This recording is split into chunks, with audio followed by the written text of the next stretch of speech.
of septic shock. Septic shock is a medical emergency that requires prompt and efficient resuscitation. If possible, the patient should be admitted to the intensive care unit. Aims of treatment: improve hemodynamic state, restore tissue perfusion, thereby increasing oxygen delivery to tissue. Administer oxygen, combat bacteria and cytokines, eliminate septic focus. Resuscitation, volume replacement, intravenous access with wide-bore cannulas. Crystalloid should be given and urethral catheter is passed to empty the bladder, then to monitor the hourly urine output. Normal urine output 30 to 50 milliliters per hour. Central venous catheter is inserted. Hypervolemia will read from 10 to 15 centimeters H2O. Vasopressor.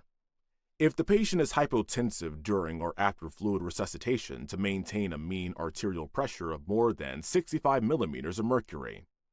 Norepinephrine. First line of septic shock refractory to volume replacement. Dopamine is used as a systemic vasoconstrictor, inotropic agent, or renal vasodilator, depending on the dosage. Oxygen administration.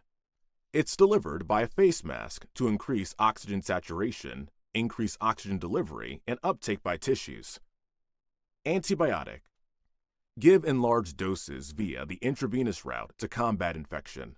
Empirical antibiotics, which are broad spectrum, bactericidal, and have anaerobe coverage, third-generation cephalosporins, along with intravenous metronidazole, are used. Steroids. Steroids inhibit the conversion of membrane phospholipid to arachidonic acid, hence inhibiting the release of secondary mediators. Hydrocortisone is used. Glycemic control. Hyperglycemia and insulin resistance are typical in critically ill and septic patients, including patients without underlying diabetes mellitus. Insulin infusion may be needed in those patients. Surgery. If septic focus is responsible for the shock, it should be dealt with as soon as possible, especially if the response to therapy is poor, for example, debridement, drainage of the abscess.